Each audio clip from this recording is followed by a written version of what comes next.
जय हिंद साथियों, स्वागत है आप सभी का ज्ञान कृषि फाउंडेशन के इस ऑफिशियल यूट्यूब चैनल पर। दोस्तों, आज हम आपको बताएंगे जो यूपीएजीटीए का वैकेंसी का जो विज्ञापन कल जारी हो चुका है, जिसमें कुल पद 3446 थे, लेकिन उसमें जो कुछ घटवाला दिख रहा है वहाँ आपको बताऊंगा। और इसमें ये भी आपको बताऊंगा कि इसका सिलेबस क्या है और सिलेबस के साथ साथ कौन से लोग इसमें एलिजिबल हैं, पेट की कटाव क्या रहेगी और इसकी जो एज लिमिटेशन है वो कितनी है।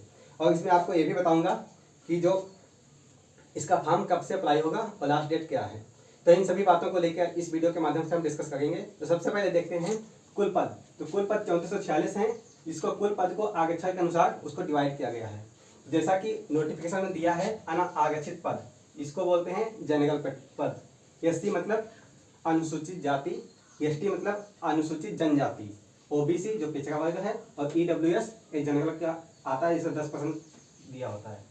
अब आपको बताऊंगा जो सीटें हैं, एससी की इसमें 509 वैकेंसी दी हुई है, 9 पोस्ट, 509 पोस्ट ओबीसी एससी की हैं, 151 पोस्ट एसटी की हैं, 629 पोस्ट पद दिए हैं ओबीसी के, और 344 पद दिए हैं ईडब्ल्यूएस के। तो जो पदों को लेकर जो कुछ डाउट है वो सब इस वीडियो के माध्यम से हम डिस्कस करने वाले हैं। तो जैसा कि एससी एसटी का जो आरक्षण है वो 23% है। 23% के हिसाब से टोटल पद होने चाहिए थे 792, लेकिन अगर इन दोनों को पद को हम मिला दें तो टोटल पद बनते हैं 509 प्लस 151 यानी कि 660 पद। तो 660 पद इन दोनों को मिला के बनते हैं एससी एसटी के। ओबीसी का जो आरक्षण है वो 27% है, तो 27% के हिसाब से कुल पद होने चाहिए थे 930, लेकिन यहाँ पे पदों की संख्या मात्र 629 है। ईडब्ल्यूएस की जो 344 पद हैं, इसका आरक्षण 10% है, तो 10% के हिसाब से बनता है 3446 पोस्ट का 344 पद। तो ईडब्ल्यूएस का यहाँ पे आरक्षण दिया हुआ है, लेकिन ओबीसी एससी एसटी का आरक्षण कम है। तो अभी आपको बताऊंगा जो आपको जनरल पद हैं वो 1813 पद हैं। यहाँ पे कितना होना चाहिए था? 1380 पद होना चाहिए। तो एक कैसे आया? तो जो एससी एसटी का है वो 23% के हिसाब से टोटल पद बनते हैं 792, और ओबीसी का 27% के हिसाब से टोटल पद बनते हैं 930, और ईडब्ल्यूएस के जो 10% आरक्षण है उसके पद बनते हैं 344। तो टोटल पद को जब मिला देंगे तो टोटल पद बनते हैं 2066 पद टोटल आरक्षण से हो गए। तो 2066 पद को हम घटाएंगे 3446 पदों से, तो वहां से घटाएंगे तो टोटल पद आते हैं 1380 पद। यहाँ पर साफ साफ 1380 पद होने चाहिए, लेकिन यहाँ पे 1813 पद हैं, जो कि 433 पद इसमें एक्स्ट्रा दिए हुए हैं। एससी के होने चाहिए थे 792 एससी एसटी के, लेकिन यहाँ पे दिए हैं सिर्फ 660, यानी कि 132 पोस्ट कम दी हुई हैं। ओबीसी के होने चाहिए थे 930, लेकिन दिए हैं 629, यानी कि टोटल 301 पद ओबीसी के कम हैं।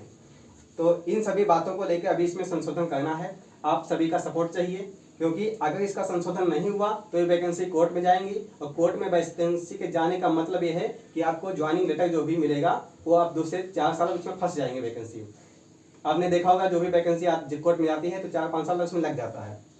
तो इसका अभी आप सबके पास समय है, इसका संशोधन करवा लीजिए। और बाकी अभी इसका सिलेबस क्या है? सिलेबस में उन्होंने दिया है कि 25 क्वेश्चन एग्रोनॉमी, और 5 क्वेश्चन आपके हैं डेयरी, 5 क्वेश्चन इकोनॉमिक्स, 5 क्वेश्चन आपके एक्सटेंशन, और 15 क्वेश्चन होंगे soil science and water conservation. तो 15 टोटल एग्रीकल्चर आपका 65 क्वेश्चन हो गया। 15 क्वेश्चन होंगे आपके कंप्यूटर से, 20 क्वेश्चन होंगे यूपी जीके एंड जीएस से। तो यूपी का कंप्लीट जीके जीएस एंड उसमें कुछ जैसे कि योजनाएं हैं, करंट अफेयर्स उसमें भी इंक्लूड है। इसका सिलेबस हो गया। इसका जो फॉर्म, इसमें कौन कौन से लोग एलिजिबल हैं? तो इसमें बीएससी एजी, बीएससी हॉर्टिकल्चर, बीएससी जो आपका बीटेक एग्रीकल्चर और प्लस होम साइंस, इतने लोग इसमें एलिजिबल हैं। लेकिन फिशरीज, जिनकी बीएससी फिशरीज में है, एक्वाकल्चर में है, वो लोग इसमें एलिजिबल नहीं हैं। उम्र जो है आपकी उम्र जुलाई 2023 तक, अगर आप 21 साल के हो चुके हैं तो आप इसमें फॉर्म के लिए एलिजिबल हैं, इस फॉर्म को फिल करने के लिए। और 21 से 40 वर्ष तक इसकी मतलब एज निर्धारित की गई है। और इसमें आपको बता दूं जो फॉर्म है वो 1 मई से रजिस्ट्रेशन स्टार्ट हो जाएगा। उसकी फीस मात्र 25 रुपया है। आप सभी लोग फॉर्म फिल कर दीजिए, क्योंकि 25 रुपये मात्र इसकी रजिस्ट्रेशन फीस है और 7 जून तक इसमें कोई भी करेक्शन आपको करना है, यानी कि संशोधन कुछ गलती हो गई है तो उसको सुधारने की जो अंतिम तिथि है वो 7 जून तक है। इसमें जो टोटल क्वेश्चन होंगे वो 100 क्वेश्चन होंगे। 100 क्वेश्चन 100 नंबर के होंगे प्लस 120 मिनट आपको टाइम दिया जाएगा। सिलेबस ज़्यादा कठिन नहीं है, बहुत ईजी है। और आपको बता दो इसका जो एग्जाम है, क्योंकि यहाँ यूपी ट्रिपल पेट 2023 से जो वैकेंसी आई है 7वां विज्ञापन है, यानी कि अभी तक जो 6 विज्ञापन हैं उनके एग्जाम पहले होंगे, उसके बाद इसका एग्जाम होगा। अगर ये संशोधन हो जाता है जो आरक्षण का क्राइटेरिया है तो इसका ये मानिए कि एग्जाम जो होगा वो आपको अक्टूबर नवंबर में देखने को मिल सकता है। अन्यथा अगर ये संशोधन नहीं हुआ तो फिर ये वैकेंसी कोर्ट में जाना तय है, और कोर्ट में गई तो इसका मतलब कि 4 से 5 साल इसमें लगना कंफर्म है।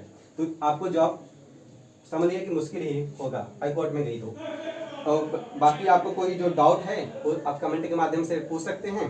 बाकी रही बात कि अन्य जो कोचिंग वाले हैं वो इस पर एक बार एक वीडियो बनाएं, मैं उनसे रिक्वेस्ट करता हूं, क्योंकि जब से वैकेंसी का नोटिफिकेशन कल जारी हुआ शाम को, मैं देख रहा हूँ पूरे यूट्यूब पे सभी लोग अपना कोर्स बेचने में लगे हैं, लेकिन इस बात पे कोई बात नहीं कर रहा है, इस टॉपिक पे कोई डिस्कशन ही नहीं कर रहा है।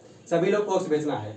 जैसे कि अभी आपने देखा होगा यूपी जो पुलिस का पेपर लीक हुआ है, तो गवर्नमेंट ने कह दिया कि हम उसी पैसों में दोबारा एग्जाम करा देंगे, लेकिन किसी कोचिंग वाले ने ये नहीं बोला है कि हम उसी पैसों में दोबारा पढ़ाएंगे। उनको सिर्फ कोर्स बेचना है। आपने देखा होगा कि यूपी एजीटीए के नाम पे कम से कम 10 बार कोर्स बेच चुके हैं 2019 से लेकर लगातार।